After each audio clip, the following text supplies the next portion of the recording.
स्वामी जी की कक्षा में आप लोगों का स्वागत है। अभी तक मैं आप लोगों से बात कर रहा था निवेश के बारे में, फाइनेंस के बारे में, कैसे शेयर मार्केट के बारे में अभी हल्की जानकारी दे रहा था और मैं कोशिश कर रहा था उन छात्रों के लिए, उन युवाओं के लिए जो कि बहुत बड़ी शिक्षा नहीं ग्रहण कर पाए, बहुत उच्च शिक्षा नहीं ग्रहण कर पाए, हिंदी भाषा में, साधारण भाषा में उनसे संवाद करने का प्रयास कर रहा था। लेकिन मैंने सोचा कि अगर मैं केवल आप लोगों से संवाद करूँगा तो जो मेरी एक लिमिटेड नॉलेज है मैं उसे आपसे शेयर कर पाऊँगा और क्षेत्र के जो विशेषज्ञ हैं, जिन लोगों ने अपना एक विशेष स्थान समाज में बनाया है और समाज सेवा भी कर रहे हैं, ऐसे मित्रों को, ऐसे जो बौद्धिक लोग हैं, जो समझदार लोग हैं, उनका मार्गदर्शन आपको मिले। तो इस सिलसिले में मुझे बहुत खोजने के बाद एक ऐसे व्यक्ति मिले, जो न केवल एक बहुत बड़े समाज सेवक हैं, जो अपने क्षेत्र के गरीबों को निःशुल्क भोजन कराते हैं, उनका ध्यान रखते हैं, समाज सेवा करते हैं, बल्कि एक बहुत अच्छे गायक भी हैं और उन्होंने एक गायकों का एक समूह इकट्ठा किया है और ये एक प्रकार का वेंचर कैपिटल चलाते हैं जिसमें कि उन गायकों को प्रेरणा देते हैं, युवा गायकों को प्रेरणा देते हैं, जिनके पास आर्थिक आधार बहुत ज़्यादा नहीं है, लेकिन उनके पास टैलेंट है। उनको ये नर्चर करते हैं, उनको ये गाइड करते हैं और उनको जनता के सामने और समाज के सामने लाने का प्रयास करते हैं। तो ऐसे व्यक्ति का मेरा मेरा सौभाग्य है कि उन्होंने मौका दिया और वो उन्होंने स्वीकार किया कि मेरे फोरम पे आएँ। जसवंत सिंह मल्होत्रा जी आईआईटी बीएचयू के पढ़े हैं, मैकेनिकल इंजीनियर वहाँ के हैं। 1973 में इन्होंने मैकेनिकल इंजीनियरिंग की और बड़े उच्च पदों में रहे, विदेशों में बहुत इन्होंने भ्रमण किया और डीटीसी के ये चीफ जनरल मैनेजर रहे और बहुत विशेषज्ञ हैं, अपने इंजीनियरिंग फील्ड में हैं, लेकिन समाज सेवा के बारे में और गायकी के बारे में और शेयर मार्केट के बारे में और जो ऐसे लोग हैं जिनको सुविधाएं नहीं मिलती हैं, उनको आगे बढ़ाने के लिए इनके जो प्रयास हैं, वो मैं देखता रहता हूँ। यूट्यूब इनका एक चैनल है, उसको मैं सुनता रहता हूँ। इनके जो कार्यक्रम है, उसमें जाता रहता हूँ। तो मैं जसवंत सिंह मल्होत्रा जी का स्वागत करता हूँ और उनसे ये निवेदन करता हूँ कि हमारे जो छात्र हैं हमारे जो पार्टिसिपेंट्स हैं, कृपा करके उनको बताएं कि जो ये नए लोग हैं, जो जो बहुत ज़्यादा पढ़े नहीं हैं, जो बहुत ज़्यादा अभी उनको ये पता नहीं है और टिप्स पे आ जाते हैं, लोगों की राय पे आ जाते हैं, तो वो क्या सावधानियां बरतें जिससे कि उनका अगर वो डेट मार्केट में जाएं, बॉन्ड में जाएं, शेयर मार्केट में जाएं तो उनका नुकसान ना हो, उनको केवल फायदा हो। तो इसके बारे में जसवंत सिंह जी मेरे को, मेरे दर्शकों और श्रोताओं को कृपा करके बताएं। स्वामी जी, आपका बहुत बहुत धन्यवाद। मुझे इस अच्छे फोरम पे बोलने का और अपने विचार प्रकट करने का आपने मौका दिया, उसके लिए आपका धन्यवाद। आपने जो प्रश्न किया है, यंगस्टर्स को कुछ बताया जाए कि निवेश जब करते हैं तो उनकी क्या क्या सावधानियां रखनी होती है। और मेरा भी कार्य है, मैं यंगस्टर्स की कोडिंग टैलेंट को प्रमोट करने की कोशिश कर रहा हूँ। निवेश के लिए यंगस्टर्स के लिए यही सलाह है कि निवेश भी करना है तो छोटी उम्र से शुरू कर। वारेन बुफे जो वर्ल्ड का नंबर 1 इन्वेस्टर है और उनका रैंक भी तीसरा चौथा ही है धनाढ्य लोगों में दुनिया के, उन्होंने 12 साल की उम्र से ही निवेश करना शुरू कर दिया। तो जो यंगस्टर नौकरी करनी शुरू कर देते हैं तो उनको चाहिए कि निवेश करना आरंभ कर दें और एक लंबे निवेशक बने।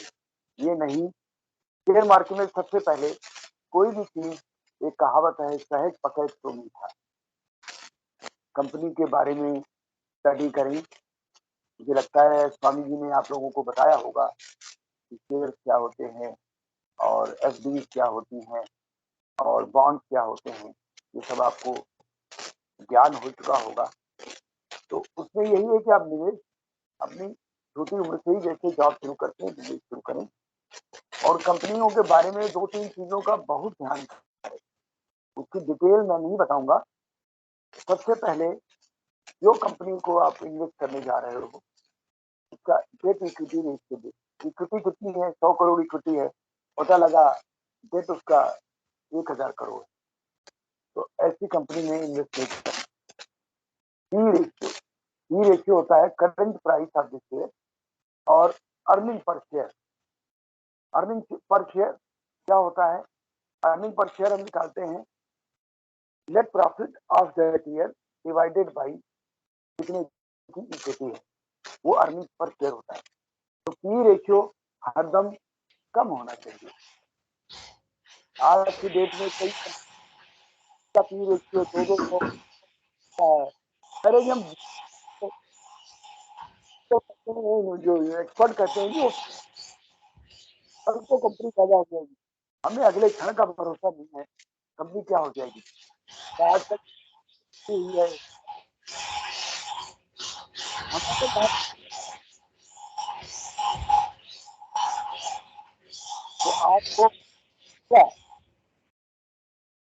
तीसरा जो है, एक और चीज का ध्यान रखें, ज्यादा बड़ी इक्विटी वाली कंपनी में ग्रोथ तो होगी, पर अगर आप फायदा लेना चाहते हैं तो छोटी इक्विटी 10 करोड़ 5 करोड़ उस टाइप की कंपनी के लिए। अब आइए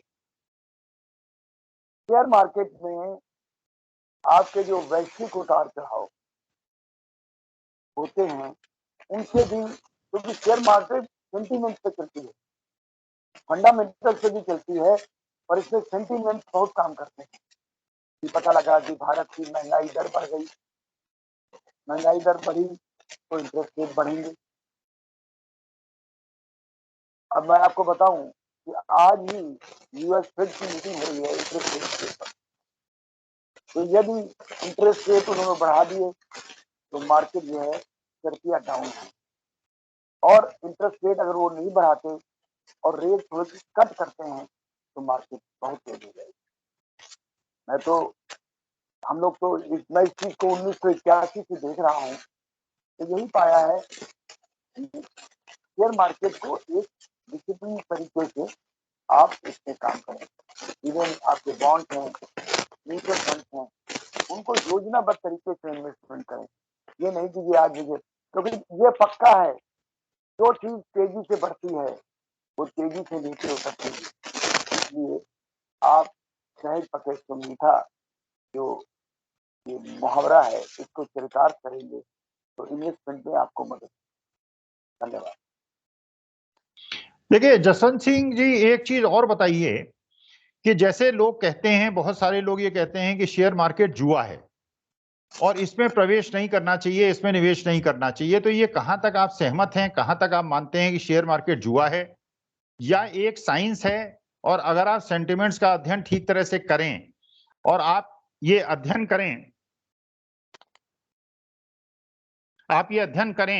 कि शेयर मार्केट का बिहेवियर कैसे होता है, सेंटिमेंट से इसके क्या कोरिलेशन होते हैं, तो क्या आप मानते हैं कि शेयर मार्केट एक जुआ है, इससे दूर रहना चाहिए साधारण आदमी को, या इसका अध्ययन करके इसमें उतरना चाहिए, लेकिन टिप्स पे नहीं जाना चाहिए, रिकमेंडेशन पे नहीं जाना चाहिए, बल्कि अपने आप अध्ययन करना चाहिए, थोड़ा समय निकालना चाहिए और उसके बाद खुद अध्ययन करके जो भी आप समझते हैं अपने अनुसार, जो आपको जो चीज समझ में आती है, जो आपको लगता है कि ये क्षेत्र मुझे समझ में आता है, और उसका अध्ययन करके निवेश करना चाहिए, तो आप मानते हैं ये जुआ है या एक ऐसी चीज है जिसमें अध्ययन करके समझ के निवेश करने से आपको ज्यादा फायदा हो सकता है? आपका क्या विचार है इस विषय में?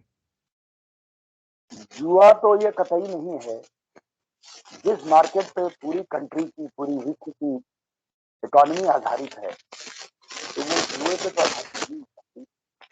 पर जुआ ये उन लोगों के लिए जरूर है जो बगैर, जो अज्ञान में, जो लालच में और सोचते हैं कि आज पैसा लगाया और कल दोगुना हो जाएगा, उनके लिए जुआ है।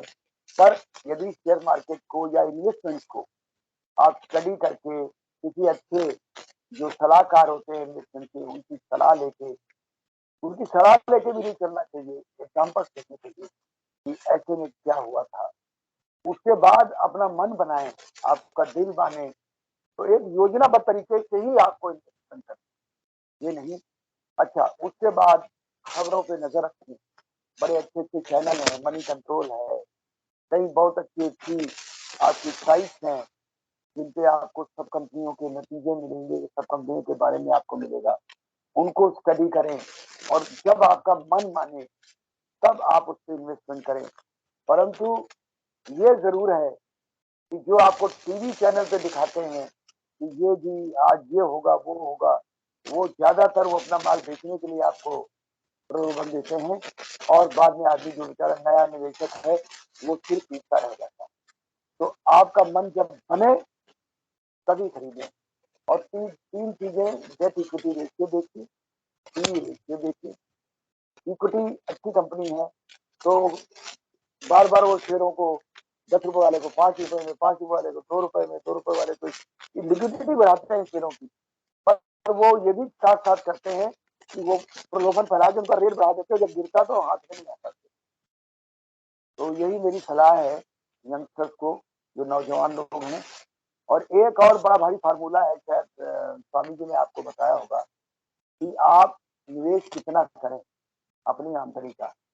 100 साल उम्र, 20 साल उम्र है तो आप 80% भी निवेश करें तो कोई दिक्कत नहीं। और अगर मेरे जैसे आप बूढ़े हो गए हैं, 72 साल के हो गए हैं, तो हमें 28% भी निवेश करना चाहिए। बाकी अपनी जरूरतें दूसरी जगह लगानी। तो ये सब चीजों का ध्यान रखिए। परंतु ये है, मैं कई निवेशकों को जानता हूँ, यंगस्टर्स हैं जो 35% अपनी कमाई का केवल अपने घर के खर्चे पूरा करने में लगाते हैं, और बाकी वो इन्वेस्टमेंट करते हैं, और वो इन्वेस्टमेंट करा लेकर समझ कर करते हैं। तो जुआ तो ये कतई नहीं है। विश्व की इकॉनमी मार्केट पे चल रही तो जुआ नहीं है। देखिए जसवंत जी, बहुत अच्छी बात आपने बताई। वॉरेन बफेट ने भी एक बार कहा था, उन्होंने कहा था ये नहीं कि आप खर्च करें और जो बचे उसको निवेश करें।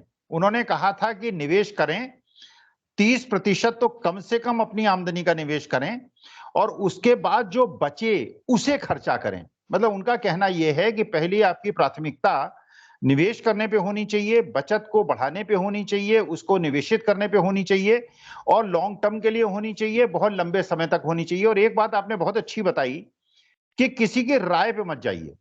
मैं बल्कि अपने छात्रों को मैंने, जसवंत जी, ये कहा कि मेरी राय पे भी मत जाइए, मेरे पे भी आंख मूंद के विश्वास मत कीजिए, किसी फाइनेंशियल एडवाइजर पे विश्वास मत कीजिए।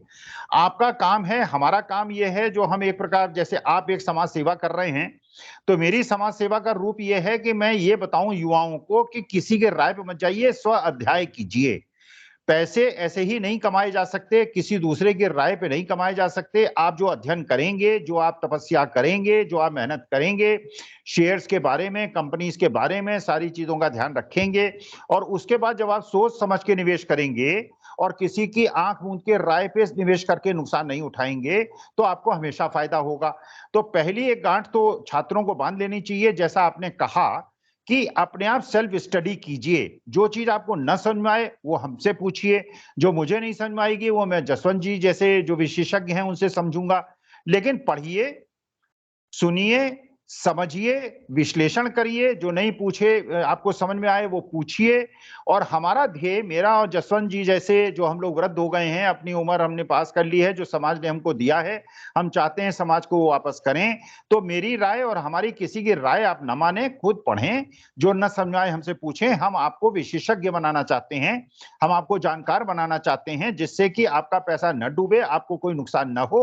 तो जसवंत जी ने जो राय दी है, बहुत बहुमूल्य राय दी है। स्व अध्याय कीजिए, स्वाध्याय कीजिए, तपस्या कीजिए। और जसवंत जी, आपका बहुत बहुत धन्यवाद।